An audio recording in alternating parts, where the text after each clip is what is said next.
Hi guys, Pete Whalen back again. Honestly, Southampton won, Sunderland won. 90th minute equaliser.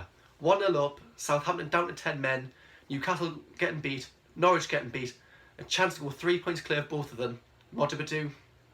Yeah, you guessed it. 1-1, Van Dijk, 94th minute, whatever it was, absolute heartbreak. You know, throughout the whole game, Southampton had a lot of the ball, they were comfortable in terms of, like I said, possession, but we had the better chances, we won the loose ball. The determination, the confidence, the fight, the passion, everything was there today, and we deserved all 3 points. Unfortunately, when you're down the bottom, nothing, I guess, it doesn't go for you, does it? But what were your thoughts on the game? They deserved 3, didn't they? I honestly think they How deserved can I 3. contain my thoughts without swearing? No, I mean, to be honest, I was shouting my head off at the TV. I've got a hoarse throat from it, to be honest. But God. I was so... And the reason I was so angry with it was because, first of all, we hadn't kept a clean sheet since the end of November. We were, quite frankly, seconds away from a massive win to put us 3 points clear of the bottom 3, because Newcastle and Norwich both lost. Norwich lost 1-0 at Swansea and Newcastle lost 3-1 at home to Bournemouth. Damaging defeats for both of them, really. But that's the point. We could have been 3 points clear of both It's of a them. massive opportunity, yeah. I am good. But on the positive side, I would have been more devastated had that been a late winner than late equaliser. Because at the end of the day, we still got a point at Southampton, and that's still on paper a good result. Mm-hmm. And as well, I would have took that. If someone said to me, you would get a win, you would get a draw at Southampton, and Norwich and Newcastle would both get beat. So it's an away point. You go a point further clear of the bottom 3. We're in a better position now than what we were at the start of the game. To be fair, so we have to take it, but it should have been all 3, really. Yeah, like Michael said, it should have been all 3. I mean, in terms of the chances we created, I mean, Cassary hit the bar hit the post from a free kick. Verini had a good chance. Defoe had a good chance, and obviously then Defoe scored. Actually, Southampton had a lot of the ball, but honestly, it's so annoying. I mean, you would have took this result before full time, but it's because it's not just because they scored in the 90th minute, it's because they had 10 men as well, and all the results went our way. Yeah, honestly, I'm gutted talking about this, and I do think they've got more than enough. This still, like I said, the results went our way as well, but 94th minute. It was like a minute away from the end of the game. Minute away. You know what it is? They didn't take any risks today. Not what you seen at West Ham when Patrick Van Aanholt was fannying around with it. Honestly, today excellent. No risks. They put the foot through the ball. They had a game plan. They stuck to the game plan, and it nearly worked. And unfortunately, Virgil van Dijk, who got the equaliser, he had a good game. And he did look threatening, didn't he? Even defensively, he had a good game. But good to see Larson back, Kabul back. I do agree, by the way, with that substitution bringing Larson on, because Kazri had a yellow card. He was walking on a little bit of a tightrope there, and I think we needed him for the Newcastle game, which now, this makes that game massive. Honestly, what is it, 9 games to go? Someone, just give me, guys, just get the table up. Yes, 9 games to go. And although Newcastle have a game in hand, but that game is against Manchester City. That felt like a derby watching that game. I've never ever felt so nervous in all my life. Every single game now for Sunderland, for Newcastle, for Norwich, all the other teams above starting to look safe now. It's a cup final, so. Can you imagine the boost though if we beat Newcastle? I guess we drew our first cup finals, but. Yeah, but you would have took that before kick-off though, wouldn't you? You would have. If someone offered you 1-1 and you said one of the teams was down to 10 men, but you didn't know which one it was. It's like with Sunderland, you learn to expect that. I mean, you shouldn't, but honestly, when it happened, I wasn't really surprised. It's not like I didn't see it coming, because like I said, we were comfortable, but. But at the same time, it was. It's all ifs and buts, isn't it? Yeah, I mean.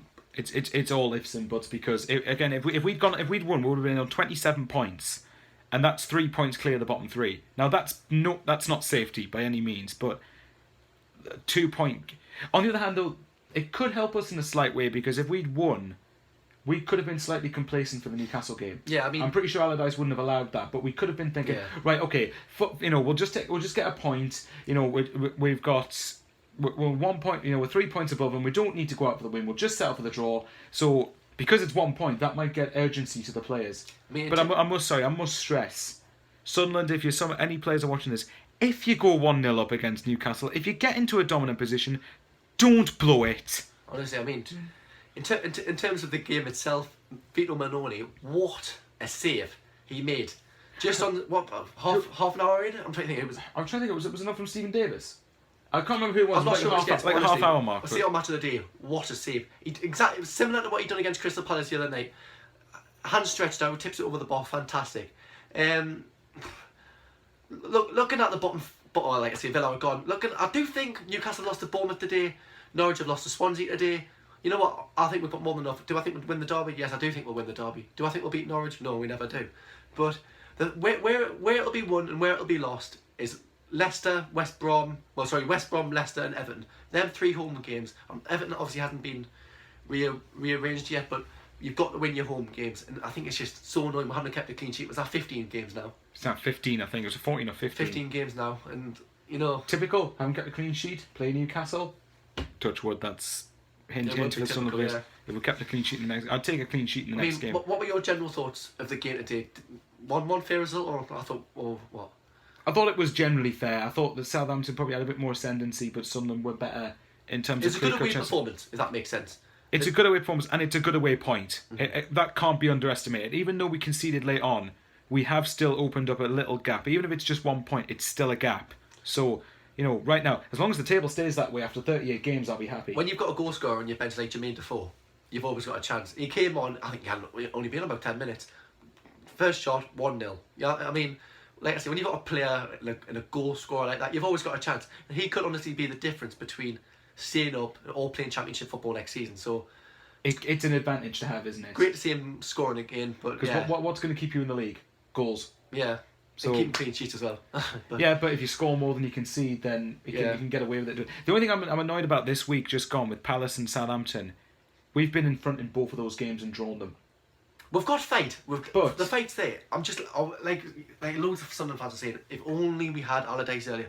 But with Sunderland, it's always if only this, if only that. I mean, the fact is we didn't have Allardyce earlier. We've got him now, and at the end of the day, you know, think back to the position we were in after the Liverpool game when we lost 1-0 at home.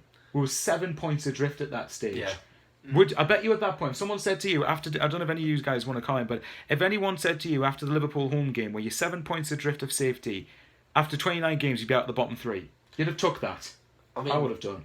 Anyway, well, that was the Sunderland game today. Southampton won, Sunderland won. Talk about the other results. At St Mary's, yeah. So we're going to discuss, obviously, Norwich. So start Norwich first. Norwich's defeat at the Liberty and Bournemouth's win at St James's Park. So, well, I mean, for starters, Swansea-Norwich was an interesting one. Well, actually, both of them in some ways were, because if Norwich and Newcastle had won, then both Swansea and Norwich aren't...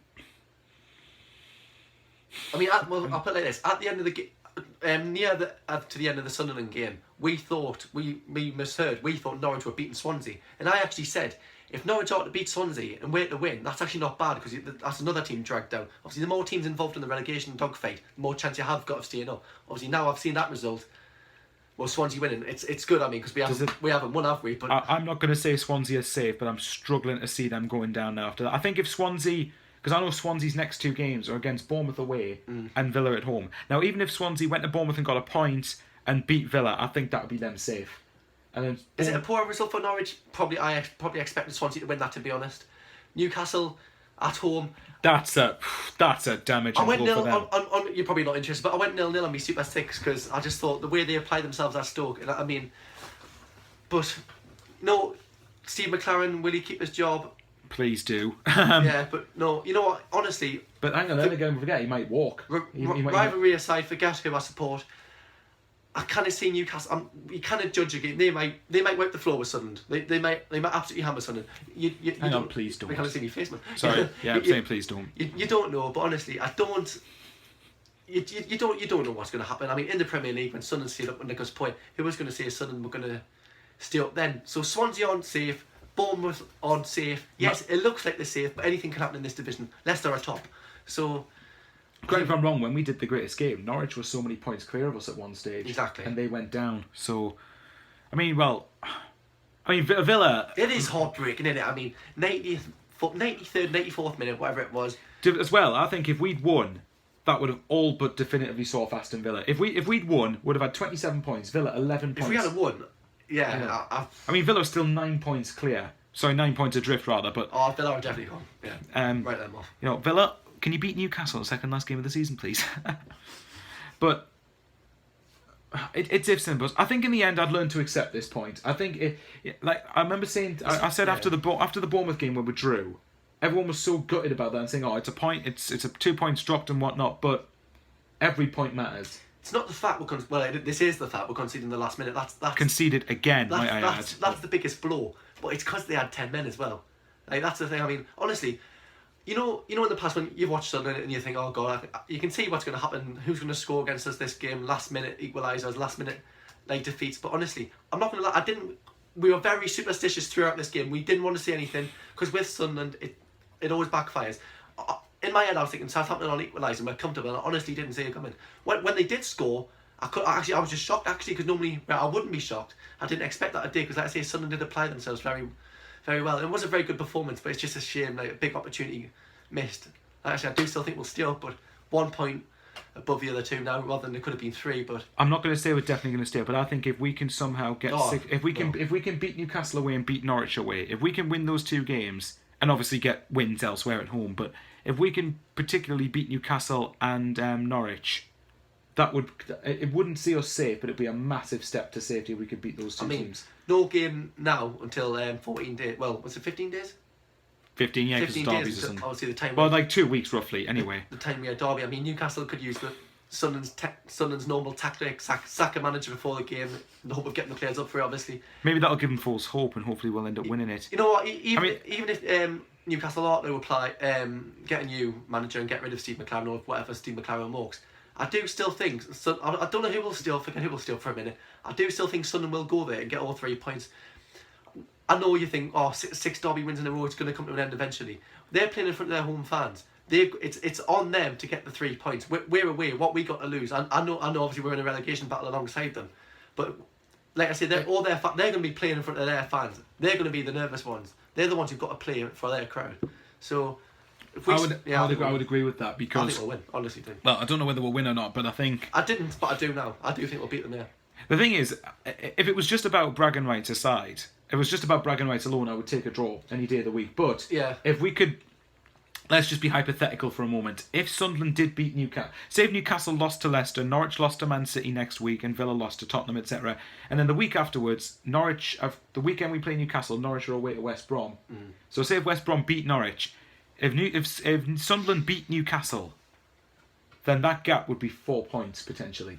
Yeah. I mean, this is hypothetical because in over a week's time, everything could be different. It's going to go to the 90th. It's going to go to the 90th minute at Watford, isn't it?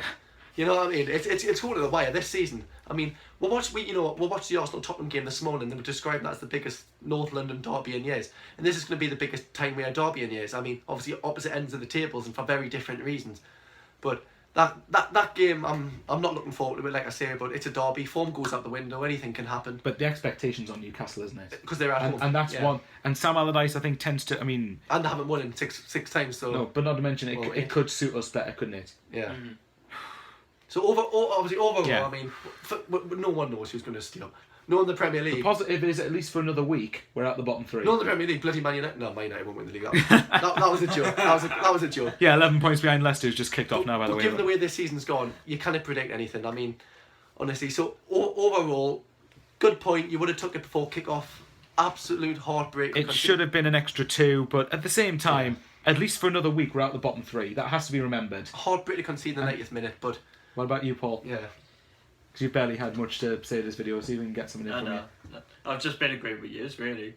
Yeah, Paul's the passive agreeer. Paul's the passive agreeer. You don't know what I think of the result. It was such a mixed. Don't blame him, to be honest, but. No. We're at the. I mean, I said, would you? Please, we got the draw. To be honest. Would you have took still being at the bottom 3 at 3 o'clock? Well, we said that before kick-off. I said, I'll be honest. I don't think we'll still be above. Norwich come 10-5, and we are. So at least that for another week. But again, I wish Southampton's goal had come earlier.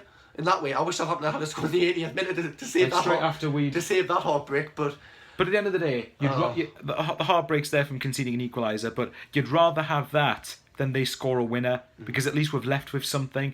Yeah. So it could have been a lot worse. Well, like I say, that's it, guys. Anyway, the last thing I will say is, can I just pray to the heavens out there that the teams that are in the bottom 3, Newcastle, Norwich, and Aston Villa, go down at the end of the season, and can Sunderland either draw or win the derby? That's all I ask for. Yeah, I think that's what all Sunderland fans would like. But anyway, that's it, guys. Thanks for watching. Southampton won, Sunderland won. I'll be back after the Tynemere derby where hopefully it's a positive result. But until then, thanks for watching.